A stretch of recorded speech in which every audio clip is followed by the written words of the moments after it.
Salam Bapak Ibu, senang bertemu kembali dalam ibadah kedua New Normal.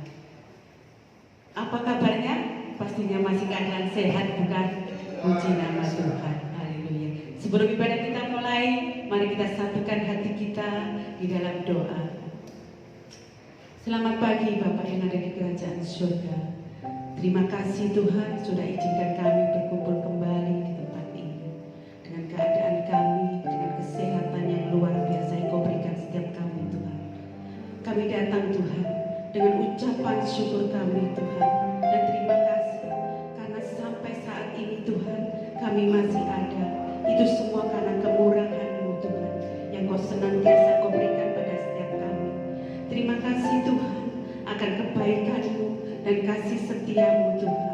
Urapi pribadi lepas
Saya persilakan Bapak Ibu untuk berdiri, boleh tengok kanan kiri, lambaikan tangan juga.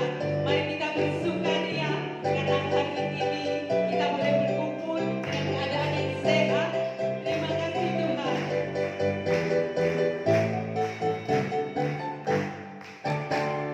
Mari kita bersukaria karena ini kata ini hari bahagia kita berkumpul jadi satu. Puji Tuhan semesta itu, haleluya.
Biarlah hidup kita selalu dekat kepada Tuhan dan merindu akan hadirat-Nya.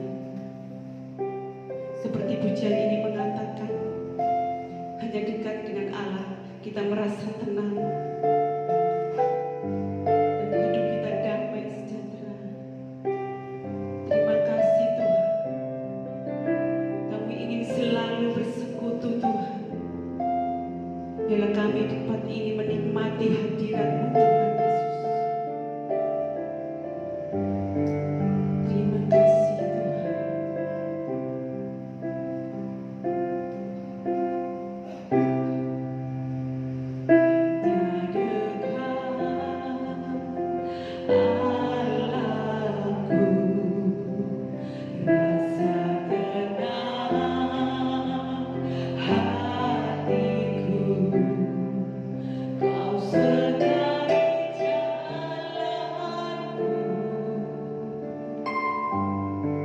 Sepanjang hidupku hanya dekat padamu, hanya dekat padamu.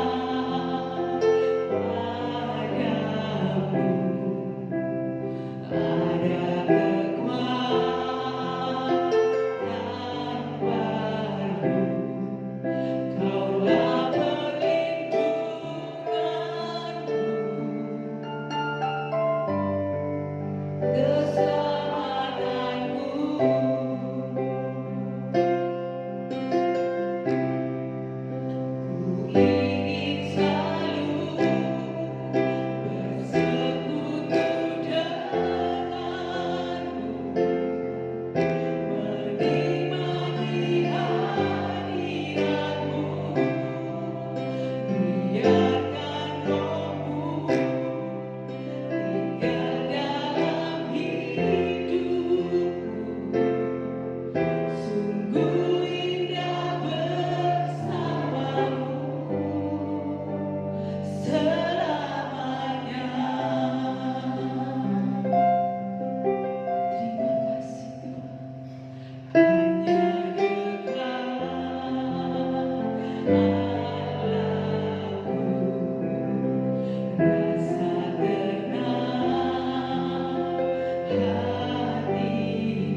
biarlah pujian ini mengingatkan pada setiap kami untuk selalu dekat kepadamu Bapa. Tuhan, di masa-masa sulit ini, kami percaya Tuhan selalu pegang tangan kami dan memberi kekuatan serta pelindungan yang luar biasa Tuhan. Kami juga percaya Tuhan, apapun keadaan kami saat ini, Tuhan mempunyai rencana maupun rancangan yang indah, juga yang terbaik di dalam hidup kami Tuhan. Terima kasih Tuhan, sebentar kami akan mendengarkan kebenaran firman-Mu, urapi bagi hamba-Mu yang akan menyampaikannya. Tuhan berkati pelayanannya, Tuhan berkati kesehatannya, serta Tuhan tambahkan hikmat dan pengetahuan yang datang daripada-Mu Tuhan. Terima kasih Tuhan Yesus, kami sambut akan firman-Mu hanya di dalam nama Tuhan Yesus. Haleluya. Amin. Firman pagi ini akan dilayani Ibu Wiwi. Kami persilakan tempat dan waktunya.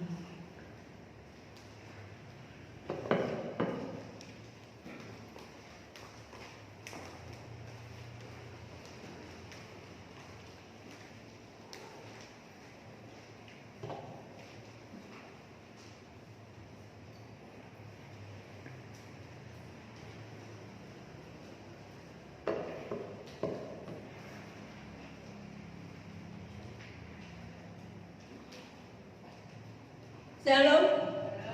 Salam sehat untuk kita semua karena Tuhan Yesus menyertai kita. Kita bersyukur pagi hari ini kita akan belajar firman Tuhan, dan melalui firman Tuhan yang kita renungkan pagi hari ini, biarlah itu akan membuat iman kita semakin kuat. Kita tidak akan goyah selama-lamanya di dalam mengikut Tuhan Yesus. Kita mengenal Tuhan Yesus dengan benar, dan kita setia kepada Tuhan Yesus.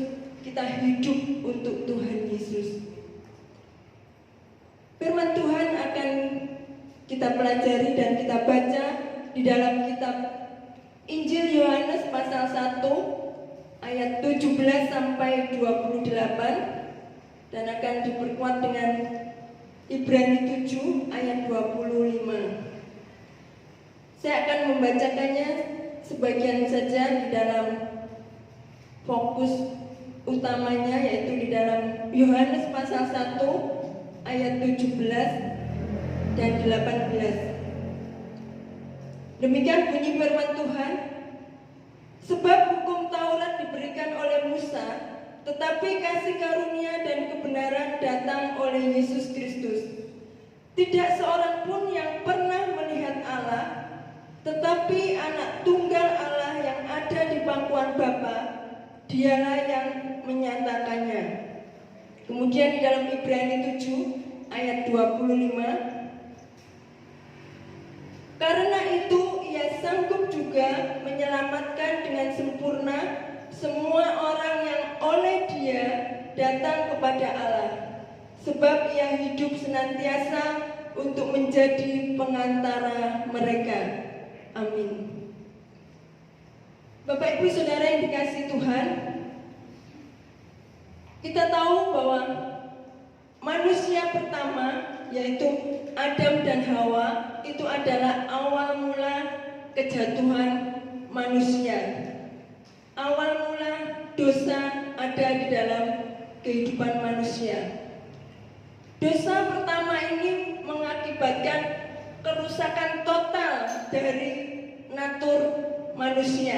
Jadi natur manusia yang diciptakan awal oleh Allah, segambar serupa dengan Allah, akibat dosa menjadi rusak secara total. Kerusakan total itu artinya tidak ada satupun sisi yang baik. Keseluruhannya itu rusak. Keseluruhannya sudah dicemari oleh dosa.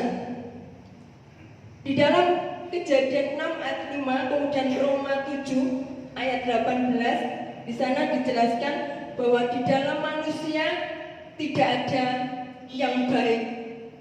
Kecenderungan manusia untuk selalu berbuat jahat, kecenderungan manusia untuk selalu berbuat dosa. Jadi tidak ada yang baik di dalam kehidupan manusia akibat dosa.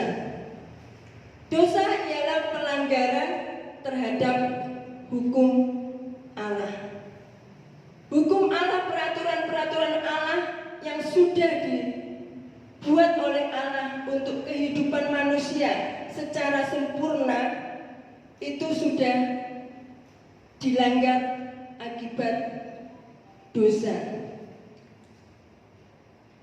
Manusia telah kehilangan gambar dan rupa Allah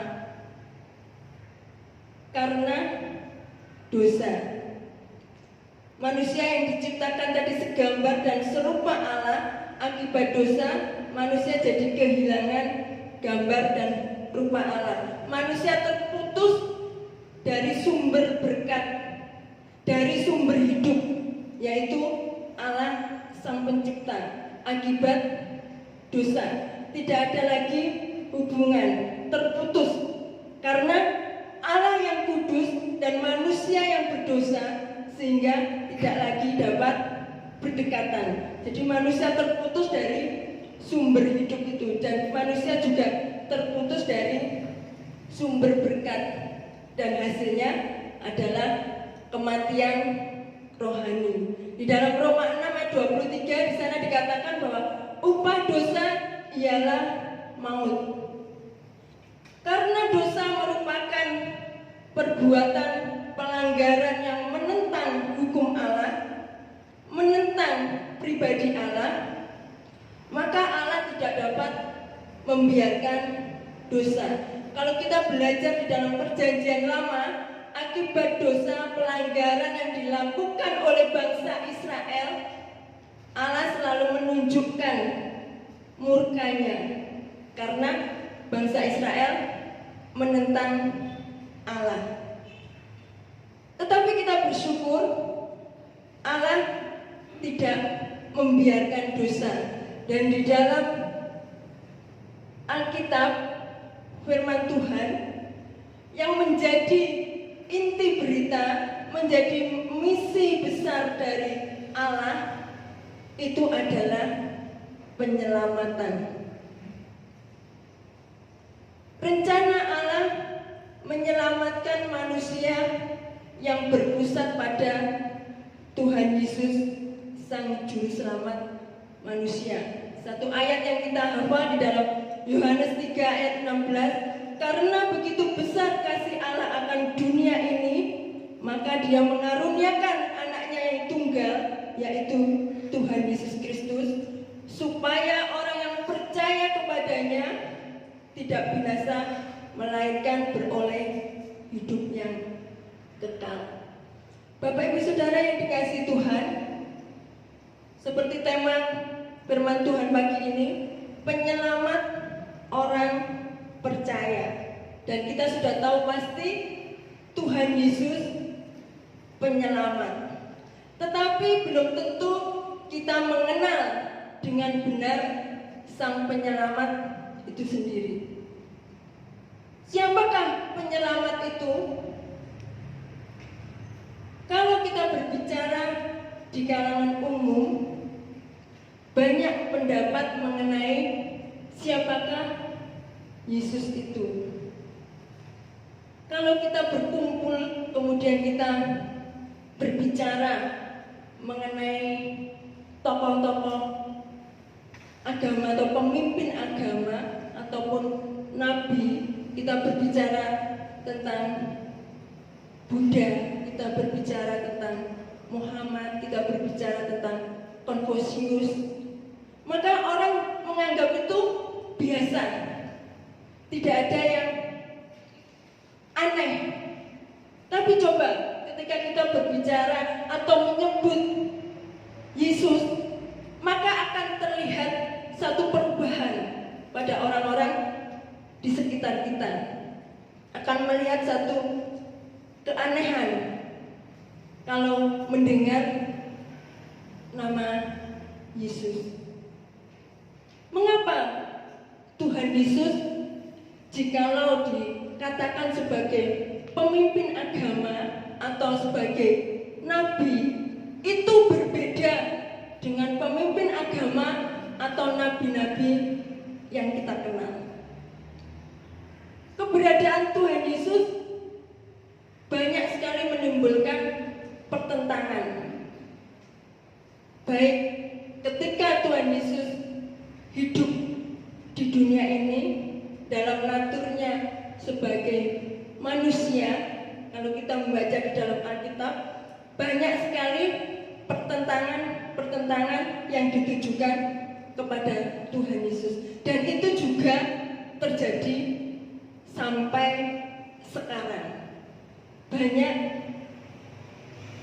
pandangan, perlakuan yang tidak enak terhadap iman kepada Tuhan Yesus. Banyak pertentangan mengenai Tuhan Yesus sampai sekarang. Yang menjadi perbedaan Yesus sebagai pemimpin agama dengan pemimpin agama yang ada di dunia ini adalah pernyataan Tuhan Yesus yang menyatakan dirinya sebagai Allah.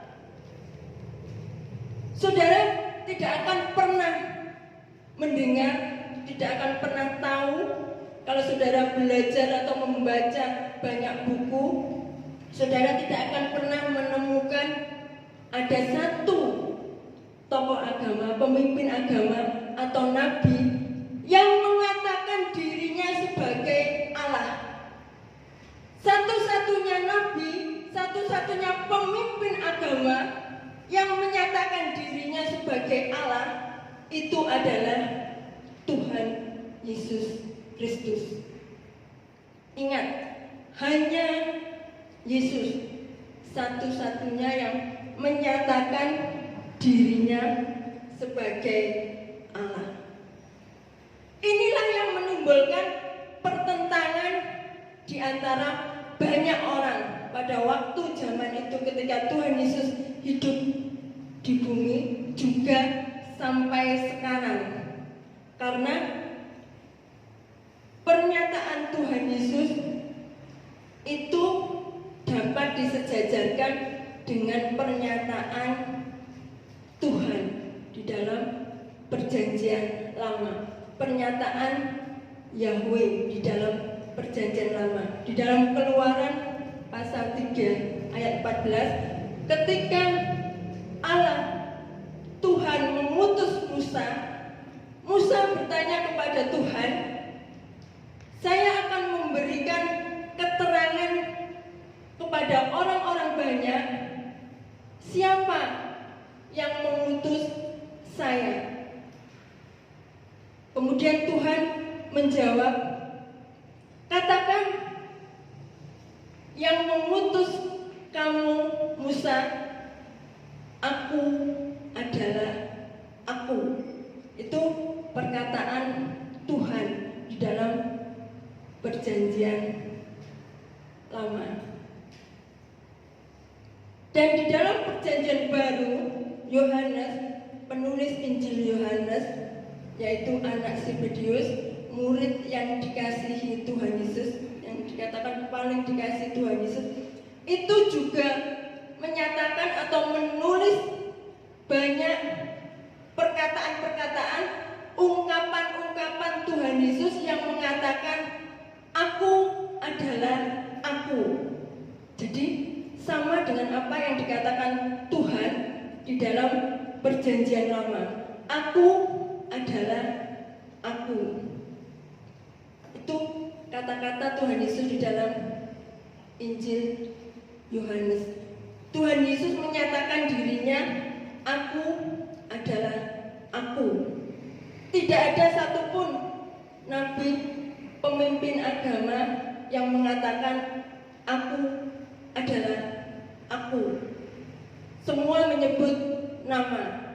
Tuhan Yesus tidak pernah mengatakan aku adalah Yesus Kristus, tapi dia adalah mengatakan aku adalah aku.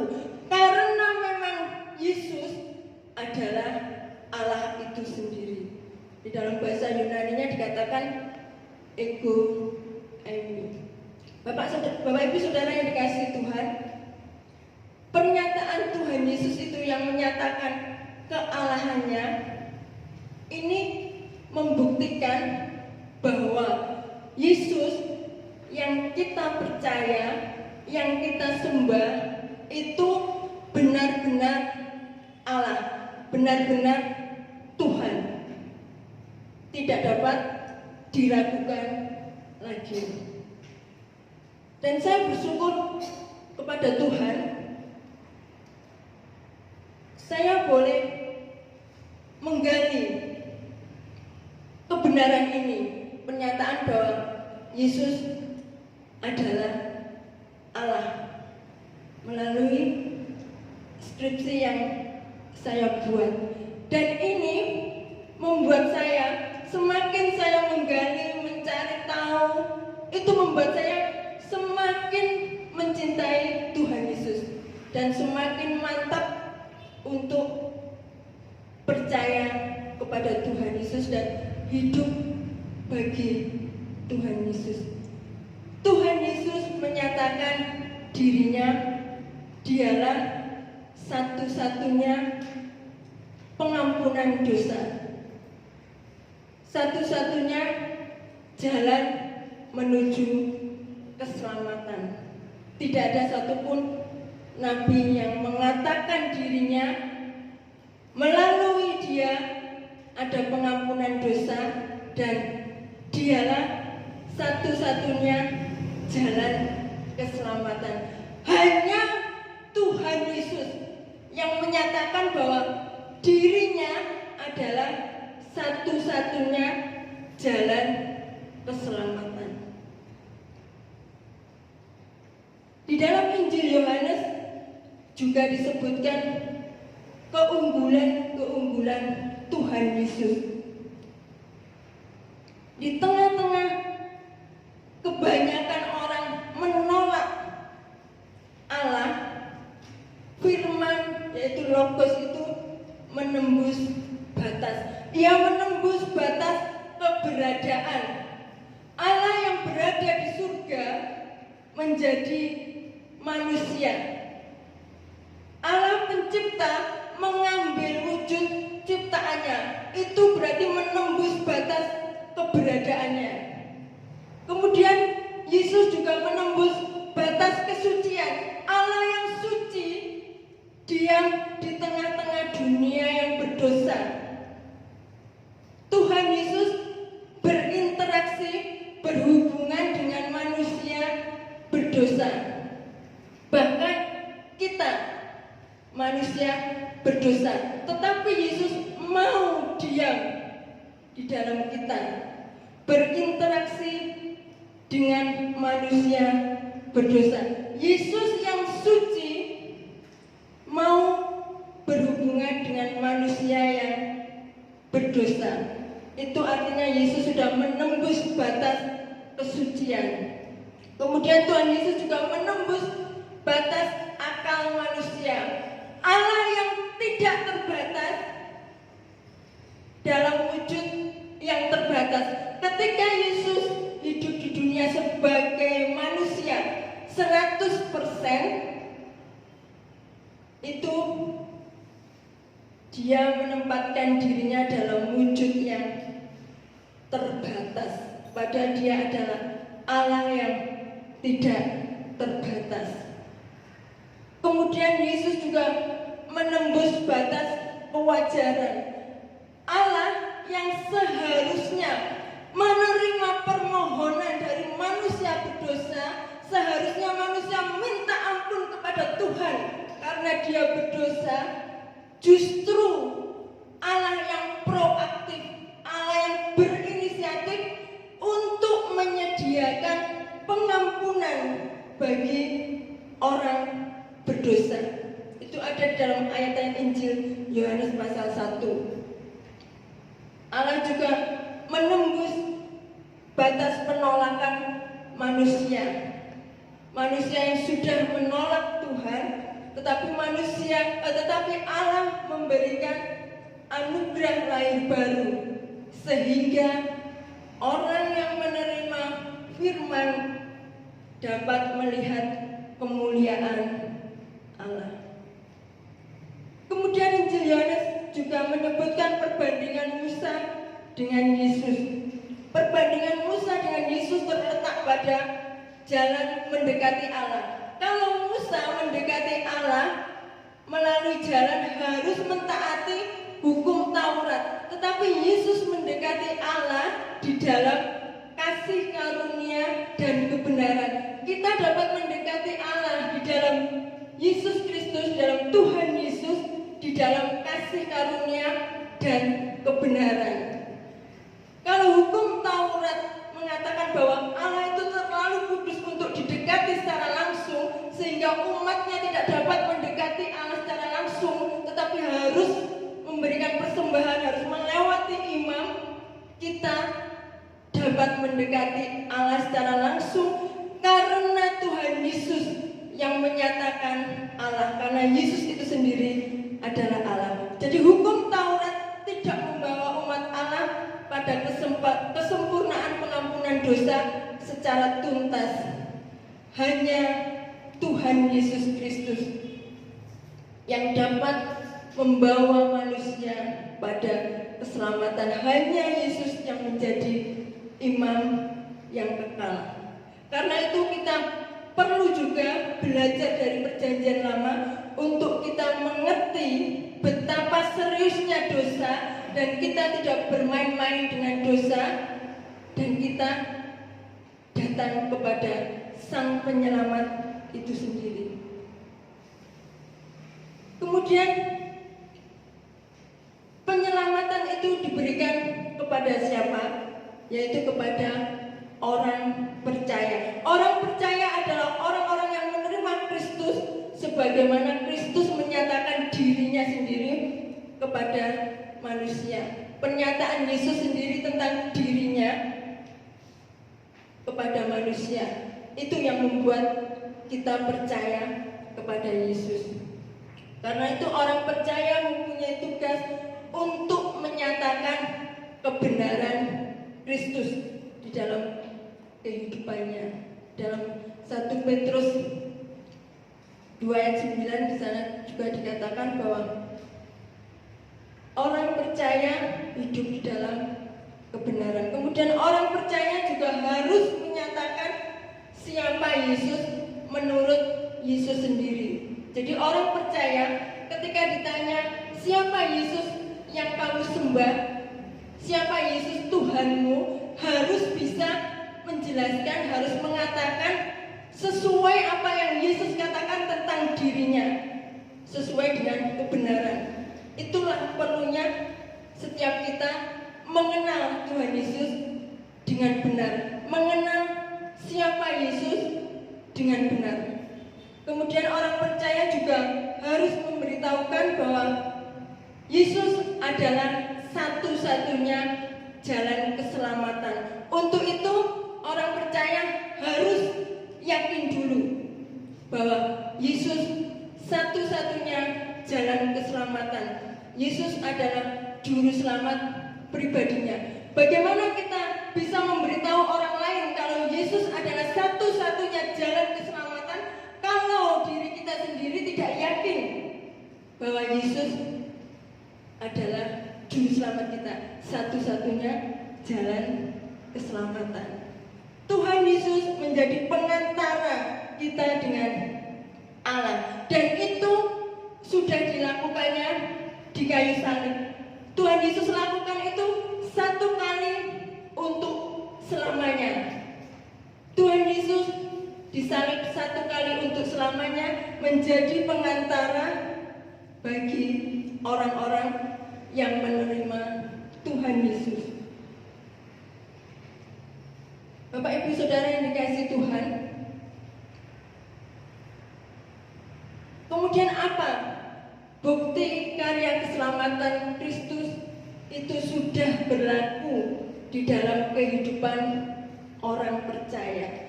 Bukti-bukti ini juga bisa membuat kita melihat diri kita masing-masing. Apakah bukti-bukti ini sudah ada di dalam kehidupan kita yang mengaku sebagai orang-orang percaya? Bukti pertama karya keselamatan Kristus itu sudah berlaku dalam hidup orang percaya adalah status kita sebagai anak Allah. Anak Allah dalam huruf kecil, anaknya bukan anak Allah Yesus Kristus. Di dalam Yohanes 1 ayat 12 dikatakan, semua orang yang menerima Yesus sebagai juru selamat, dia akan disebut anak-anak Allah. Jadi kita mendapat status sebagai anak Allah ketika kita menerima Yesus sebagai juru selamat. Kemudian buktinya adalah Roh Kudus hadir di hati kita. Ketika Tuhan Yesus mau kembali ke surga dalam Yohanes 14 ayat 16, Tuhan Yesus mengatakan, aku tidak akan meninggalkan kamu sendirian, aku akan memberikan kamu penolong, penghibur, yaitu Roh Kudus. Jadi ketika kita percaya Tuhan Yesus, mengaku Yesus sebagai Tuhan dan Juru Selamat kita, Tuhan Yesus memberikan kita Roh Kudus. Roh Kudus ada di dalam hati kita masing-masing. Perbedaannya adalah apakah kita mau peka dengan suara Roh Kudus, dengan Roh Kudus yang sudah Tuhan berikan. Kita mau mendengarkan suara Roh Kudus atau tidak. Itu yang akan membedakan atau akan melihat apakah Roh Kudus itu hadir di hati kita. Karena Tuhan Yesus memberikan Roh Kudus, tinggal kita harus aktif, peka untuk mendengarkan suara Roh Kudus. Itu sangat penting supaya kita mengerti kehendak Tuhan. Minggu lalu kita sudah belajar tentang hikmat Tuhan. Kita bisa memahami hikmat Tuhan juga karena pertolongan Roh Kudus. Kemudian bukti karya keselamatan Kristus berlaku di dalam hidup kita adalah hidup kita sudah diubahkan. Di dalam Efesus 4 ayat 24, di sana firman Tuhan katakan, tanggalkanlah manusia lama dan kenakanlah manusia baru. Jadi hidup kita sudah bukan hidup yang dulu sebagai manusia berdosa, belum mengenal Yesus, belum menerima anugerah keselamatan. Tapi ketika kita sudah mendapatkan anugerah keselamatan, hidup kita sudah diubahkan. Nah, hidup kita sudah berubah atau belum? Itu diri kita masing-masing yang tahu, dan tentu saja Tuhan yang tahu. Tapi yang jelas, ketika kita sudah menerima Tuhan Yesus, maka hidup kita sudah diubahkan. Karena kita juga memiliki keyakinan keselamatan, dan itu dikatakan di dalam janji Tuhan di dalam Yohanes 3 ayat 36. Janji Tuhan akan keselamatan, dan bukti karya keselamatan Tuhan dalam hidup kita adalah kepekaan kita terhadap dosa. Ketika kita sudah percaya kepada Tuhan Yesus, dosa jangan lagi berkuasa di dalam tubuhmu yang fana. Kalau kita membaca di dalam Roma pasal 6 ayat 12, di sana dikatakan, kamu sudah dimerdekakan dari dosa. Karena itu janganlah dosa berkuasa lagi di dalam tubuhmu. Kita harus peka terhadap dosa, dan itu diperlukan kepekaan kita terhadap suara Roh Kudus. Ketika kita peka dengan suara Roh Kudus, pimpinan Tuhan, itu pasti kita peka terhadap dosa, tidak lagi mau berbuat dosa. Karena itu juga harus dilakukan oleh orang percaya. Kalau kita masih tetap hidup di dalam dosa, tetap bergelimang di dalam kehidupan dosa, itu artinya kita masih di dalam manusia lama, bukan manusia baru yang sudah ditebus Tuhan Yesus di kayu salib. Pengorbanan Tuhan Yesus yang luar biasa, dan itu satu kali, tidak akan pernah diulangi. Orang percaya bisa di tengah-tengahnya perjalanan imannya meninggalkan Tuhan Yesus. Itulah kita harus belajar, dan kita harus yakin dengan iman kita. Ketika kita sudah tahu siapa Yesus, kita mengenal Yesus sudah secara benar, maka iman kita akan semakin kuat. Kita tidak akan pernah lagi goyah, kita tidak akan meninggalkan Tuhan. Jangan berhenti kita percaya Tuhan Yesus mendapatkan anugerah keselamatan, sudah masuk surga. Tidak seperti itu. Karena orang percaya dikatakan percaya bukan kepercayaan. Jadi merupakan kata kerja percaya, itu artinya ada proses, tidak berhenti. Selalu ada proses di dalam kehidupan orang percaya. Ada perubahan menuju kesempurnaan, sama seperti Tuhan Yesus. Itu juga yang dikehendaki oleh Tuhan Yesus. Bapak Ibu Saudara yang dikasihi Tuhan, setelah kita tahu siapa Tuhan Yesus dengan benar, yakin, mantap bahwa Yesus adalah Allah, satu-satunya jalan keselamatan, kita juga berani bersaksi, berani menyatakan bahwa Yesus adalah satu-satunya jalan keselamatan di dalam kehidupan kita. Kemudian saya akan memberikan satu ungkapan untuk kita renungkan, yaitu apa arti menjadi anak Allah. Adalah anugerah bagi Bapak Ibu Saudara. Bagaimana seharusnya sikap kita kepada Tuhan setelah menyadari kebenaran ini? Bagaimana seharusnya kehidupan kita, kehidupan di dalam anugerah itu harus diwujudkan dalam hidup kita? Itu hanya kita yang tahu dan Tuhan yang tahu. Kemudian jika Kristus sudah mewujudkan kasih-Nya di dalam karya keselamatan kepada kita, maka kita pun perlu mewujudkan kasih kita kepada Tuhan dan sesama. Mewujudkan kasih kita kepada Tuhan dan sesama. Itu harus sebagai ucapan syukur kita karena Kristus sudah memberikan karya keselamatan. Tindakan-tindakan apa yang sudah kita lakukan hari ini di dalam menembus batas seperti Tuhan Yesus? Saat ini kita beribadah dalam kondisi seperti ini, pasti pun kita tidak pernah membayangkannya, tapi Tuhan pasti sudah rancangkan. Sebagai orang percaya, kita harus jadikan kondisi ini sebagai teguran Tuhan, sebagai introspeksi diri.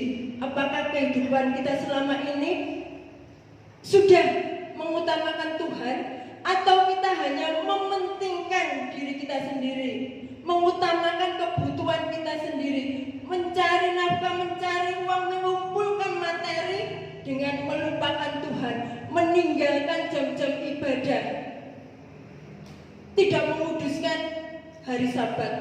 Hari Sabat kan ada waktu-waktu lagi, minggu kan tidak satu kali. Setiap bulan pasti ada minggu, jadi bisa minggu depan. Tetapi bisnis pandemi seperti ini bagi kita yang punya hikmat Tuhan adalah sebagai teguran, bukan penderitaan. Karena Tuhan tidak pernah memberikan penderitaan. Selalu ada pertolongan Tuhan meskipun dalam kondisi seperti ini. Saya bisa katakan ini karena saya sudah membuktikan ini.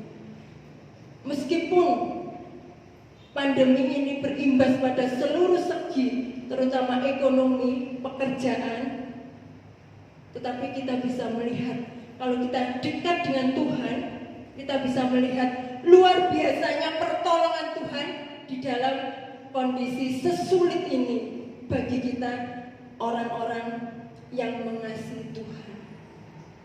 Amin.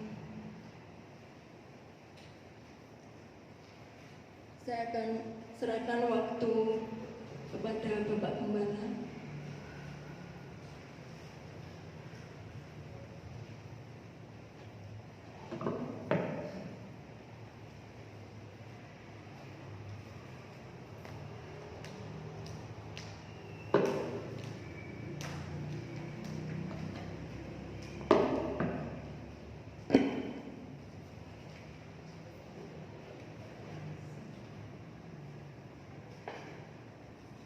Puji nama Tuhan, saudara, kita sudah mendengarkan sebagian firman Tuhan dan sudah dijelaskan secara gamblang bahwa hukum Taurat itu adalah memberikan pengertian bagi kita bahwa dosa itu mengerikan, maut. Di ayat yang ke-17 di situ dikatakan Musa diberi, tetapi kasih karunia datang dari Tuhan Yesus. Nah, di sini dapat kita melihat, saudaraku, bahwa kalau hukum Taurat diberikan, itu kan berarti Tuhan membuat kita ini berdosa terus. Sebab tidak ada satupun pendeta paling top sekalipun tidak mampu, bahkan nabi-nabi tidak mampu melakukan hukum Taurat. Pasti jatuh. Nah, disitulah Tuhan menunjukkan saudara-saudaraku kasih-Nya. Dia berikan anaknya yang tunggal. Nah, tadi Bu Wiwi sudah menjelaskan, saudaraku, ya, ini penting bagi kita. Ada orang bilang, pokoknya percaya Tuhan sudah. Ini keselamatan, saudaraku, kalau kita tidak tahu tentang Trinitas, ya. Tadi kan sudah dijelasin bahwa Allah Bapa, Allah Putra, dan Roh Kudus. Itu ketiganya itu memiliki peran penting. Kalau Allah sendiri yang bekerja, saudaraku, dalam kealahannya, Allah Bapa, itu dia akan mengingkari sifat-sifatnya yang lain. Salah satunya saya mau tunjukkan, seandainya Bapa bilang, saya ampuni kamu, dan dia tidak harus jadi manusia untuk memenuhi keadilan, karena orang yang bersalah pasti harus dihukum, ya kan? Nah, kalau dia hanya katakan saya ampuni kamu, dan dia tidak mau jadi manusia, dipetenteng kayak apapun, tidak mati, pura-pura mati. Saya jujur saudaraku, kalau demikian ceritanya, ngapain saya jadi pendeta di sini? Mending tengok-tengok dengan cucu, cari duit di Jakarta, penak cari duit. Jadi saya itu sudah menggeluti berbagai macam sisi kehidupan, pegawai negeri, jadi bisnismen, jadi supir, jadi pendeta. Saya melihat pekerjaan ini semuanya, pendeta ini adalah nggak oleh opo-opo, tetapi nanti suruhku ini mulia kita. Makanya saya lakukan itu. Jadi suruhku yang dikasih oleh Tuhan, tekanan-tekanan dari bumi, ayo kalau kita cari kerajaan Allah lebih dahulu suruhku. Jangan pandemik ini membuat kegiatan kita merosot dengan membuat excuse. Om kan tahu kita lagi begini. Saya sendiri tidak mau mencobai Tuhan dengan lari ke sana kemari, walaupun anak-anak, ayo Pak, datang ke Jakarta, cucu-cucunya ulang tahun. Nggak mau saya. Saya tidak mau mencobai Tuhan. Tetapi untuk pelayanan kemana-mana saya suruh. Jadi marilah kita ini tunjukkan betul-betul, bila perlu amin yang wis tua ini, yang muda-muda ini, Om harus begini Om, ayo begini Om. Oh ya, lakukan Om. Begitu suruh. Supaya apa? Gereja kita ini bukan hanya dipenuhi dengan kegiatan-kegiatan ritual, teori-teori melulu, tetapi ayo praktek hidup. Bukankah Tuhan Yesus bilang, ajarkan mereka melakukan, bukan ajarkan mereka teorikan. Apa yang saya ajarkan, teori itu teorikan juga, ajarkan mereka, bukan. Ajarkan mereka melakukan segala yang aku perintahkan kepadamu. Jadi ayo praktek dulu. Ini masalah kehidupan. Saya bukan agak keras begini, wah untuk gereja, tidak. Saya jujur suruhku, gereja tidak berkembang, saya harus introspeksi diri. Kenapa? Aku belum sanggup. Memiliki jemaat yang ratusan itu belum sanggup saya. Saya tahu diri. Tapi paling tidak suruhku, yang sedikit ini, yang kecil ini, mari kita lakukan dengan betul-betul penuh terima kasih. Hukum Taurat tidak akan mampu kita lakukan. Sampai Rasul Paulus mengatakan, oh kalau begitu hukum Taurat ini untuk membuat kita semakin berdosa. Dan kita ini binasa. Kalau itu jangan ditambahkan hukum Taurat itu. Kita tambah binasa nanti. Bukan gitu.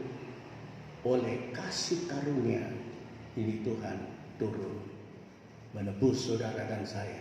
Setelah dia tebus, dia naik, dia kirimkan penolong yang tinggal di dalam kehidupan kita, yang memampukan kita melakukan hukum-hukum Taurat. Kapan kita sungguh dapat melakukan hukum Taurat? Yaitu pada saat Roh Kudus memenuhi kehidupan kita. Nah, kapan kita dapat dipenuhi oleh Roh Kudus? Minggu lalu sudah dijelasin. Kalau dewasa rohani, kapan dewasa rohani? Melalui proses. Saya melihat di YouTube suruhku, di situ ada seorang bule bilang, bule tapi pintar bahasa Jawa.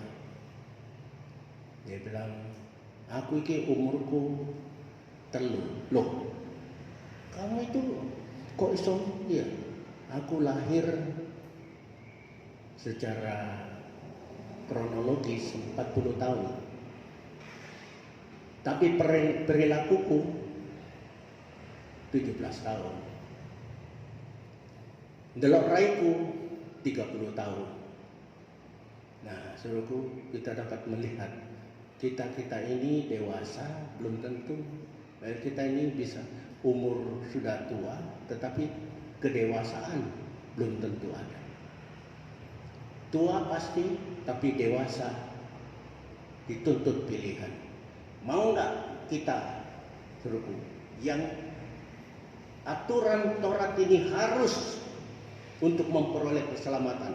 Tuhan Yesus waktu ditanya, apa yang harus aku lakukan untuk memperoleh hidup kekal? Itu kamu sudah baca kan? Tuhan sebut aja yang 6 itu.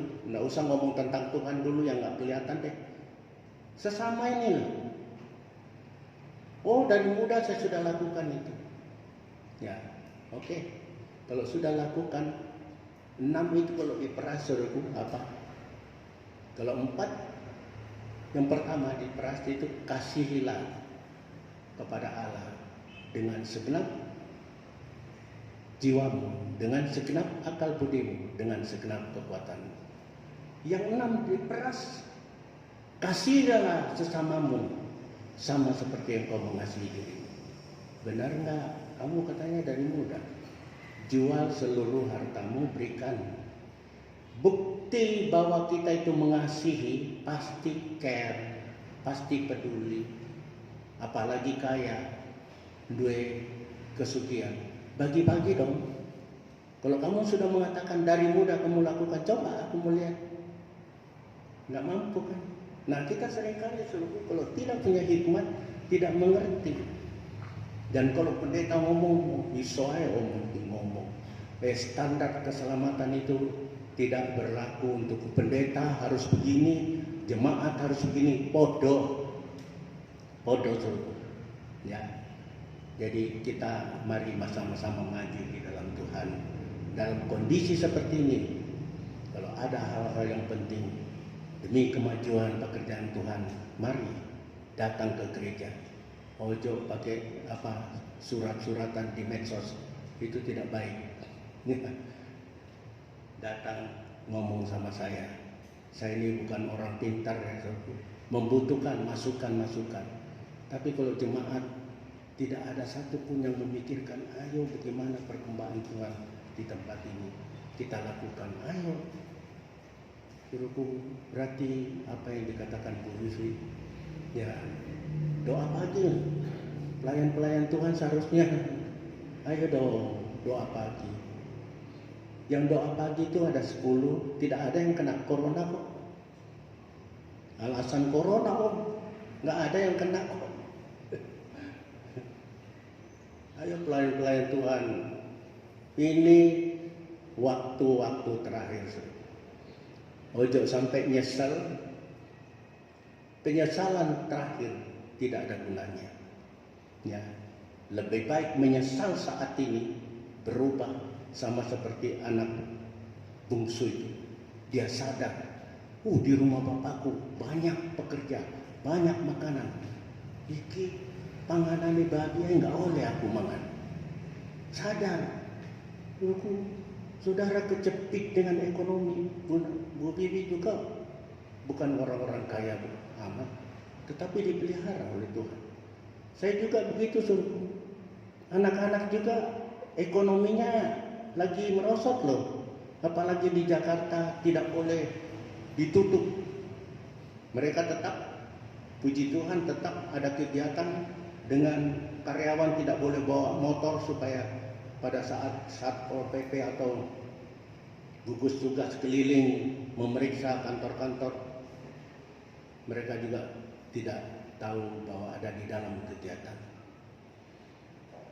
Saudaraku, masa sekarang bukan saja sulit untuk Indonesia, melanda dunia. Ya, melanda dunia, Amerika, Eropa, itu pertumbuhan ekonominya minus 18%, 18, sekian persen. Indonesia masih lumayan, minus 5, sekian persen. Ini akan semakin parah kalau kita tidak dekat kepada Tuhan, tetapi bukan itu yang menjadi tujuan. Jujur saudaraku, kalau kita tidak dekat dengan Tuhan, ya, weteng ini iso peteng loh. Bisa paten-patenan. Kita lihat sudah pelajari minggu lalu, anak sampai di masa tidak tertutup kemungkinan hal itu bisa terjadi di dalam kehidupan kita kalau kita tidak jalin hubungan yang indah dengan Tuhan. Sehingga kita ini di tengah-tengah orang yang sulit, kita dapat menjadi penyalur-penyalur berkat buat mereka. Puji nama Tuhan. Firman Tuhan sampai di sini. Mari kita tunduk saja kepala, kita berdoa. Bapa dalam surga, saya mengucap terima kasih oleh hukum Taurat Tuhan turunkan bukan untuk membuat kami seperti kelinci percobaan, tetapi Tuhan mau tunjukkan bahwa hukum Taurat, untuk masuk di dalam hidup yang kekal, manusia harus hidup seperti ini. Tetapi kami tidak mampu, Tuhan. Itu sebabnya Tuhan turun untuk menebus kami yang gagal melakukan hukum Taurat. Kemudian Engkau naik dan mengirimkan Roh-Mu untuk tinggal di dalam kehidupan kami, sehingga kami mampu melakukan hukum Taurat. Bukan oleh kuat dan gagah kami, tetapi Roh Kudus yang ada di dalam hidup kami, itu yang memampukan kami, sehingga kami tidak bisa berdalih mengatakan itu adalah perbuatanku. Bukan. Kami dapat melakukan hukum Taurat semata-mata oleh karena Roh Kudus yang tinggal di dalam kehidupan kami. Biarlah hal itu terjadi di dalam seluruh jemaat Tuhan di tempat ini, supaya Tuhan, kami betul-betul dapat menjadi pribadi-pribadi yang memancarkan sinar kemuliaan Tuhan di tengah-tengah dunia yang gelap ini. Hamba bersyukur, terima kasih hamba Tuhan telah memakai Saudari Wiwi. Biarlah firman Tuhan yang telah disampaikan ini menjadi kekuatan bagi kami semuanya. Berdoa juga untuk gereja-gereja lain yang mengadakan ibadah. Tuhan berkati juga sebagaimana Tuhan memberkati kami. Kami berdoa juga Tuhan untuk pemerintah kami di tengah-tengah kondisi yang sulit yang melanda dunia. Berikan hikmat kepada pemimpin-pemimpin kami, baik itu presiden dan wakil presiden serta para anggota kabinetnya. Begitu juga yang ada di lembaga legislatif, lembaga yudikatif. Biarlah ketiga lembaga ini bekerja bersama-sama untuk menciptakan keadilan sosial bagi seluruh rakyat Indonesia. Terakhir, hamba berdoa untuk saudara-saudara yang sakit, yang mengalami masalah-masalah di dalam perekonomian, dalam pekerjaan. Kiranya Tuhan campur tangan, ajar mereka berharap sepenuhnya kepada Tuhan. Kami yakin Tuhan akan menyatakan janji-janji Tuhan kepada kami semuanya. Segala puji hormat syukur kami naikkan kepada Bapa dalam surga. Dalam nama Tuhan Yesus, mari kita angkat tangan kita. Terimalah berkat dari Allah Bapa, cinta kasih Tuhan Yesus dalam persekutuannya dengan Roh Kudus akan memberkati kita dengan berkat-berkat jasmani, berkat rohani melimpah mulai saat ini sampai Tuhan Yesus datang pada kali yang kedua. Dalam nama Tuhan Yesus, hamba mohon ini semuanya. Bersama kita mengatakan amin. Selamat pagi, Tuhan memberkati.